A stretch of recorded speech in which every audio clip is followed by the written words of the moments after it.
Eh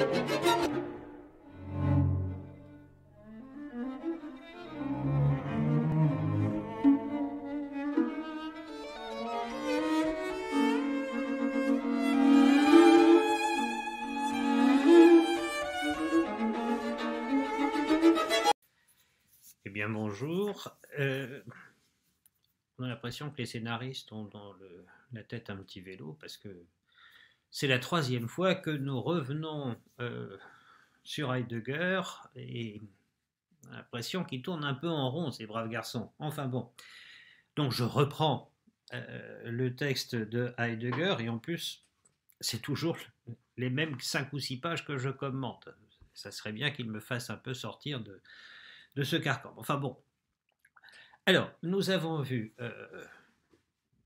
Husserl, cinquième méditation cartésienne, problème d'autrui qui s'évade. Enfin, je ne parviens pas à constituer autrui comme autre. Hier, nous avons vu Max Scheler. Là, ça commence à fonctionner. Max Scheler nous introduit dans une réalité humaine dans laquelle nous ne sommes jamais seuls, les autres sont toujours là. Ils sont toujours là et les autres parviennent d'une certaine manière à jouer dans des relations dont la principale est la sympathie. Et je rappelle que la sympathie, ce n'est pas une espèce de courant sentimental qui va de moi vers les autres. Je serai attiré par le même avec lequel je m'entends bien. C'est exactement l'inverse, nous dit Scheler. S'il y a sympathie, c'est constitutif de notre être et ça pose, la sympathie en elle-même pose l'altérité. C'est-à-dire c'est bien parce que nous ne sommes pas les mêmes que nous pouvons avoir cette relation structurante qu'est la sympathie. Alors, Heidegger vient après Husserl, après Scheler, et d'ailleurs, je vous avais indiqué que Heidegger se sert de Scheler dans le paragraphe 25 de L'être et le temps.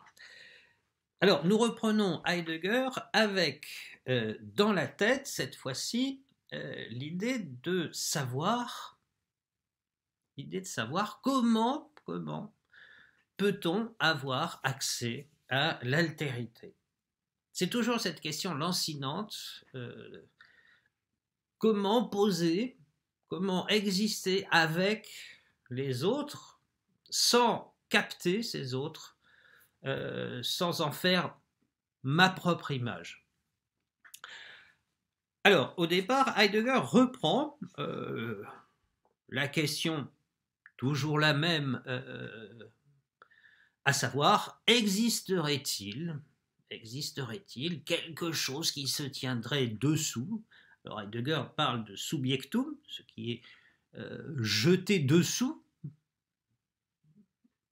et ce jeté dessous, ce qui existerait dessous, ce serait, alors bon, oui, le moi, tout ce que vous voulez, mais ça, j'allais dire, encore une fois, ça fait partie des questions autour desquelles nous tournons, et il faut vraiment remarquer que la position de Saint-Augustin est souterraine dans tout ça. C'est-à-dire que Heidegger va dire, attention, peut-être faut-il éviter la question. Peut-être que la question de savoir s'il existerait quelque chose que j'appelle moi, que j'appelle je ne sais pas quoi, la conscience, tout ce que vous voulez, la conscience de soi, pardon. Est-ce que ça, c'est quelque chose qui existe, une substance ou pas? Heidegger dit, bon, on va peut-être pas s'en mêler. D'accord? Alors, petite parenthèse, si certains d'entre vous ont l'intention de faire de brillantes études philosophiques et d'aller jusqu'à la thèse, voici un excellent sujet de thèse, à savoir l'influence souterraine de Saint-Augustin au début de la phénoménologie, c'est-à-dire dans le premier tiers du XXe siècle. Voilà, je peux vous accompagner si ça vous amuse. Dans la thèse, j'entends. Alors, Heidegger part d'une question, et je vous la lis. Qui, alors qui en italique, est-ce donc qui est dans la quotidienneté du Dasein? Toutes les structures du Dasein, y compris le phénomène répondant à cette question qui, sont des variétés de son être. Donc, à la limite, question initiale, qui suis-je? Je rappelle que le Dasein, c'est cette réalité, ce réel, cet étant pour qui il y va de son être, dans son être, de la question de l'être. C'est-à-dire que dès lors que je rentre dans la question de être, eh bien, le Dasein que je suis ou pas existe comme tel, existe authentiquement. Bien. Donc, question, est-ce que le Dasein ne serait pas ce subjectum? Est-ce que ça ne serait pas, est-ce que ce que Heidegger définit comme Dasein, c'est-à-dire cet être préoccupé de la question de être, est-ce que ça ne serait pas ça finalement qui sous-tendrait toute notre existence? Question. Alors, comment ça marche? Eh bien, ça, c'est relativement simple. Heidegger, j'allais dire pique, mais c'est de bon ton, hein, c'est comme ça qu'on fait quand on essaie de réfléchir. On va chercher chez les autres ce qui est intelligent et ce que peut-être nous n'eussions pas pensé par nous-mêmes. Donc, Heidegger va aller chez Scheler pour trouver cette idée que notre existence est toujours une existence avec. Toujours. Nous n'existons pas solitairement. Ça ne veut rien dire. Nous existons avec. C'est-à-dire que les autres sont toujours déjà là. Ils sont là. Ils sont là. Et alors, c'est là qu'Heidegger n'est pas Scheler, le fait qu'il y a les autres, est pour Heidegger la marque, une des marques structurantes de ce fameux Dasein. Le Dasein, dès lors qu'il se préoccupe de la question de ce que c'est que être, bon, même si on ne faudrait pas trop dire ça comme ça, dès lors qu'il se préoccupe de la question de être, le Dasein est dans un monde où sont d'autres. Il est dans un monde où il y a d'autres. Alors, il y a d'autres, qu'en fait-on? Retour à Scheler, et là Heidegger pille Scheler, mais c'est très bien, c'est comme ça qu'il faut faire. Heidegger pique Scheler et dit, finalement, le monde dans lequel nous existons, dans lequel le Dasein existe, est un monde avec, parce qu'il y a d'autres, mais, dit Heidegger, l'astuce, on va dire, c'est que dans la vie quotidienne, parce que c'est de ça dont il est question de ma vie quotidienne, eh bien, dans ma vie quotidienne, dans la vie quotidienne, eh bien, le Dasein ne se distingue pas des autres. On a vu avec Scheler que la plupart du temps, voire tout le temps, je ne pense pas ce que moi seul je peux penser. C'est exactement l'inverse, disait Scheler.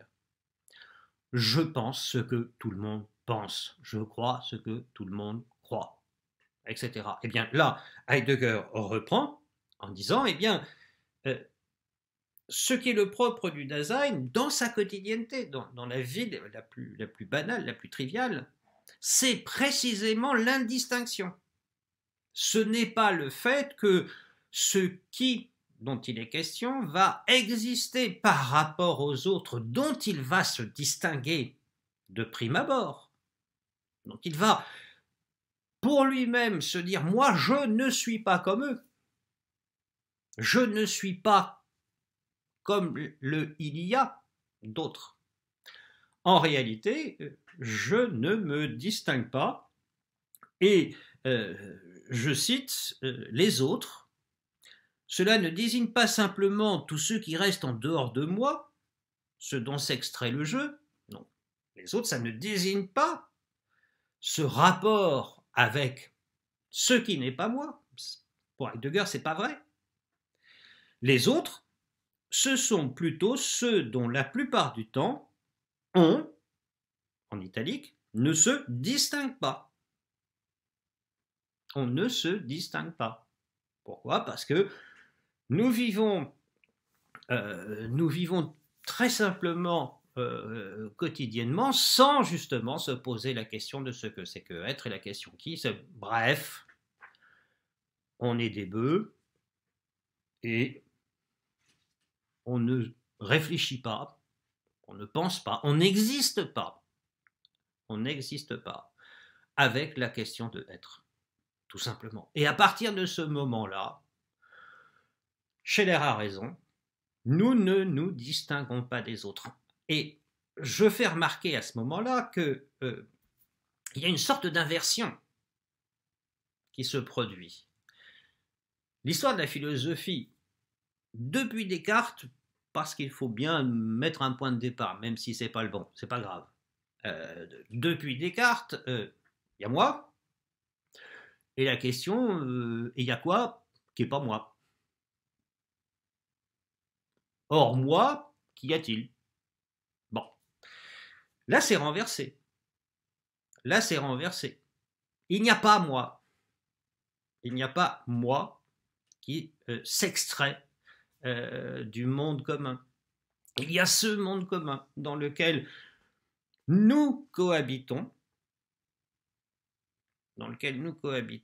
et dans lequel je ne me distingue pas des autres. Donc ce qui est... Alors, là je pousse un peu Heidegger sans doute, mais c'est pas grave, on ne fait pas d'histoire de la philosophie. Vous voyez que là, si je pousse un peu Heidegger, qu'est-ce qui se passe? Eh bien, je vais dire que, d'une certaine manière, ce je que je pense toujours être, eh bien, en fait, je ne suis pas. Il ne peut apparaître que, comment dirais-je, qu'à partir du monde commun. Il ne peut apparaître qu'à partir du monde commun. Ce n'est que parce que je partage la plupart du temps ma vie avec les autres, et parce que déjà c'est trop de dire ça, c'est parce qu'on vit comme ça, c'est parce que nous vivons comme ça, que peut m'apparaître ma différence. Donc vous voyez que la différence n'est pas posée au point de départ. Moi, je suis, moi, j'existe, et puis y a-t-il autre chose qui existe? Mais la différence est seconde par rapport à la vie quotidienne. Alors, cet être dans le monde, le fait que nous existons dans le monde et que nous existons avec les autres, et exister avec les autres, c'est exister d'une manière non différenciée. Je ne m'apparais pas comme moi-même dans ce monde commun dans lequel nous existons et dans lequel nous pensons tous la même chose. C'est exister avec est vraiment structurant, est vraiment un caractère propre.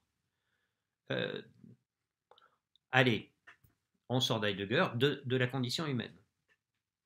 c'est un caractère propre de la condition humaine, exister avec, au point que Heidegger va dire que la solitude, le fait de paraître ne pas exister avec, n'est jamais qu'un mode déficient de l'être avec. C'est pas quelque chose, être seul n'est pas quelque chose qui s'opposerait à être avec les autres, dans la mesure où vivre avec les autres est essentiel à la condition humaine. Eh bien, lorsque je ne vis pas avec les autres, c'est une défaillance de cette condition humaine.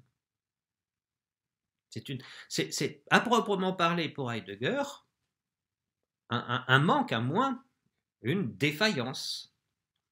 Alors comment va se structurer cette existence avec les autres? Eh bien, Heidegger nous dit, ça va se structurer autour du souci mutuel. Nous nous soucions les uns des autres. Merci Scheler. Scheler parlait de sympathie, Heidegger parle de souci, mais globalement c'est à peu près la même chose, c'est-à-dire que nous nous soucions mutuellement les uns des autres. Ce n'est pas, et encore une fois, il ne faut pas comprendre ça comme si moi je existais, et puis moi, parce que j'ai un grand cœur, parce que je suis très généreux, et nous le sommes tous bien sûr, nous sommes prêts à défendre toutes les causes qui passent, et il y en a à peu près une par semaine qui est changée la semaine suivante. Nous sommes prêts à défendre généreusement toutes ces causes de la condition humaine, blablabla. Oui, mais non. Non. Le souci mutuel, c'est l'existence propre de la condition humaine, de ce Dasein, si vous voulez. Il n'y a pas moi, je, et moi, je, très généreux, très bien, qui vais m'occuper des autres. Non, il y a cette coexistence avec, cette existence avec les autres, et cette existence avec les autres, eh bien, ça se réalise comme souci mutuel. C'est-à-dire que je ne me soucie pas des autres, les autres se soucient de moi.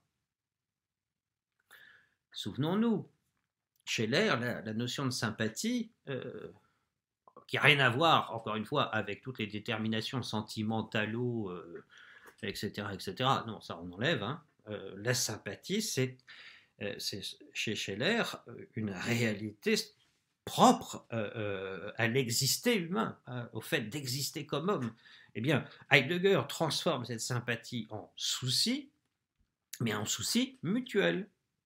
En souci mutuel. Encore une fois, je ne me distingue pas de prime abord des autres. Nous existons, et d'ailleurs à un moment Heidegger utilise la notion de nous-on avec un trait d'union entre les deux, c'est-à-dire ce on est un nous, mais c'est un nous apersonnel, on va dire.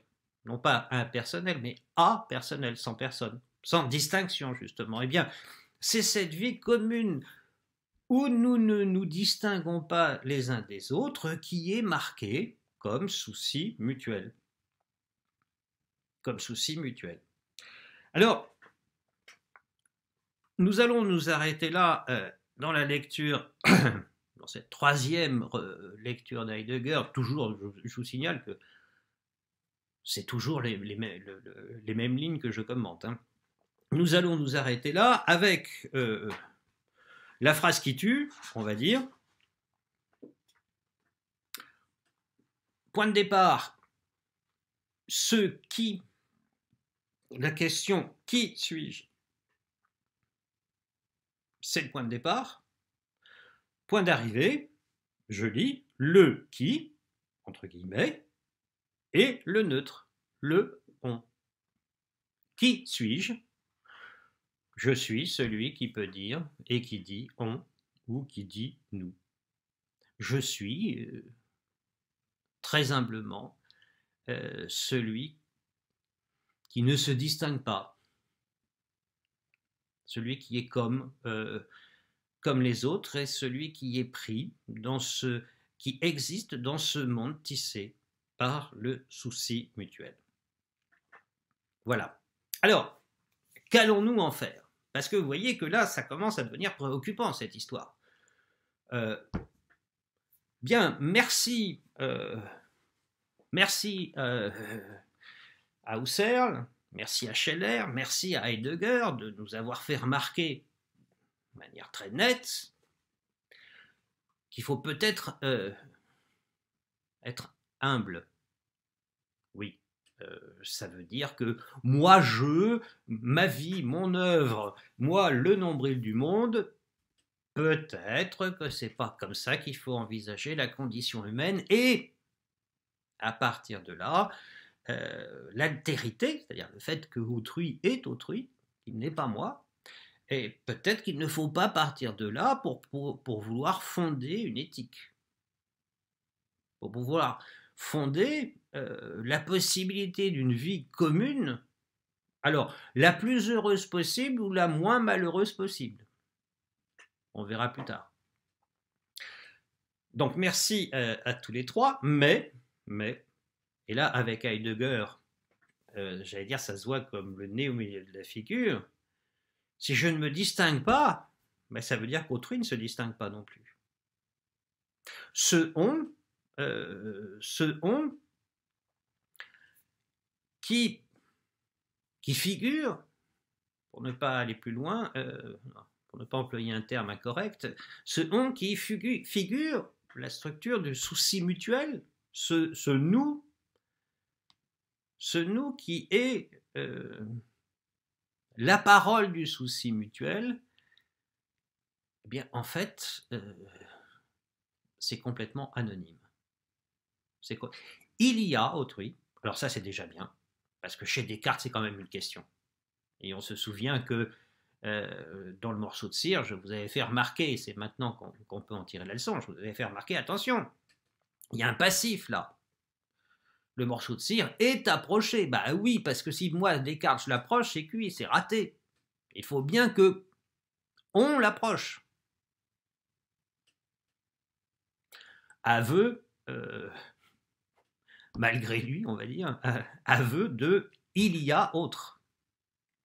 Descartes, là, dans ce passif, avoue, d'une certaine manière, mais sans pouvoir le faire, avoue que je n'existe que dans un monde où il y a déjà autre. Sinon, impossible de faire l'expérience du morceau de cire. Et si je ne fais pas l'expérience du morceau de cire, alors j'arrête les méditations. Je n'ai aucun accès à rien du tout, puisque je ne peux pas savoir comment j'ai accès à quelque chose. L'inspection de l'esprit est cuite. Je ne peux pas la faire apparaître. Donc, il y a bien autre, il y a, mais c'est un il y a. Vous voyez? C'est ça qui est compliqué. C'est qu'il y a bien autre, mais c'est un autre anonyme. Ce sont des autres. Oui, nous existons dans un monde. Nous coexistons, nous cohabitons. Ça, c'est... Enfin, c'est clair. L'histoire de la philosophie est un peu brouillonne sur le sujet, mais là, enfin, c'est clair. Nous coexistons, mais avec qui?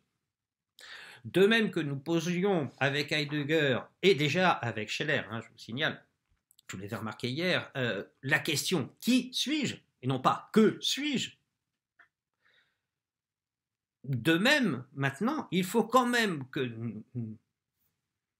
nous entrions dans la question, certes, nous cohabitons, certes, nous coexistons, certes, autrui, il y a déjà, toujours, autrui dans ce monde qui est mon monde, le monde de ma vie la plus quotidienne. Mais qui est autrui? Et non pas qu'est-ce que autrui? Parce que si nous posons la question qu'est-ce que autrui, d'une certaine manière, nous allons, globalement, on va revenir à Descartes et on va se prendre les pieds dans le tapis, c'est-à-dire qu'on va poser la question qui, mais en fait on va répondre à la question que. Qu'est-ce que autrui? Alors, on va, là ça s'appelle de la spéculation qu'on n'ose pas dire philosophique, la spéculation tout court, et nous allons déterminer autrui par des définitions, des propriétés, tout ce que vous voulez. Mais vous voyez bien que la vie, la vraie vie, ça n'est pas de savoir qu'est-ce que l'autre. Mais je m'en fiche de savoir qu'est-ce que l'autre. La question est, qui est cet autre? Avec qui? Avec qui cohabiter-je? Là est la question. Là est la question. Eh bien, nous allons y entrer dans cette question dès demain.